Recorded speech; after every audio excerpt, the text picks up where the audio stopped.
मेरा राइट है। यकीनन मैं जानता हूं कि आजादी के लड़ाई में वंदे मातरम का नारा था, मगर अगर आप इसको जबर करेंगे तो यह संविधान के खिलाफ है। अगर दस्तूर का यह पहला सफा ये बात करता है तो फिर कैसे किसी शहरी को किसी खुदा, देवी, देवता की इबादत करने पर या सजदा करने पर मजबूर किया जा सकता है? लोकसभा में वंदे मातरम के 150 साल पूरे होने पर सोमवार को बड़ी बहस हुई और इस बहस में एक बार फिर छा गए एआईएमआईएम चीफ और हैदराबाद के सांसद असदुद्दीन ओवैसी।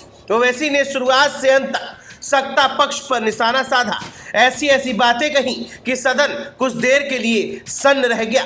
ओवैसी ने पॉइंट्स के साथ दमदार तरीके से अपनी बात रखते हुए पूछा कि जब दस्तूर का पहला सफा ही ख्याल, इजहार, अकीदा, दीन और इबादत की पूरी आज़ादी देता है तो फिर किसी शहरी को किसी खुदा, देवी देवता की इबादत या सजदा के लिए कैसे मजबूर किया जा सकता है?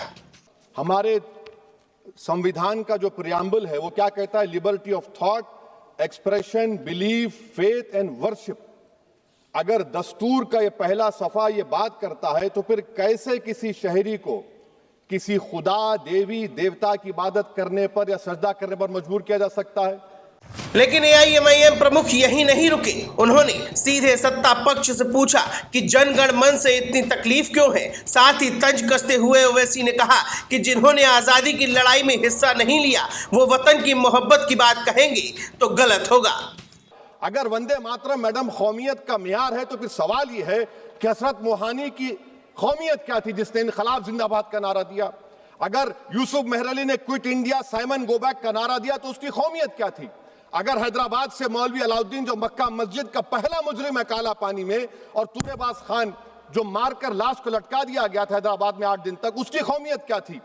वहीं हैदराबाद सांसद ने संसद में देशभक्ति को लेकर भी बीजेपी को आईना दिखाने की कोशिश की। ओवैसी ने कहा कि अगर देशभक्ति दिखानी है तो गरीबी खत्म करो, पाकिस्तान की दहशतगर्दी हरकतों पर लगाम लगाइए।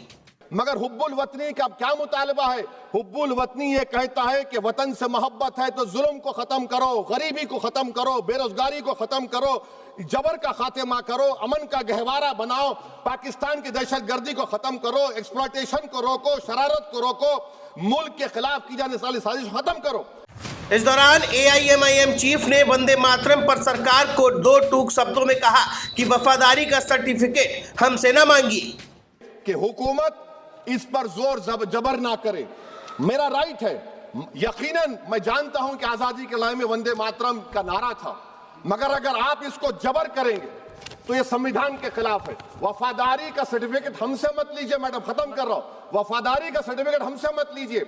आपके बुजुर्गों के कोई एक किताब में लिख के क्या लिखा है बता दीजिए, कहां पर क्या लिखा हुआ है? इसके अलावा केंद्रीय रक्षा मंत्री राजनाथ सिंह का नाम लेकर ओवैसी ने तीखा कटाक्ष किया। ओवैसी ने कहा कि ये हमें दीन का मतलब सिखाने चले हैं।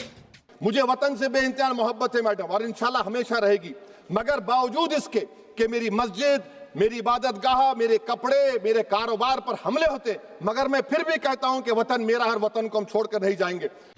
तो संसद में ओवैसी अपने स्टाइल में आए, डटे, हुंकार भरी सरकार को आईना दिखाया और निकल गए। Bureau report, the leader Hindi.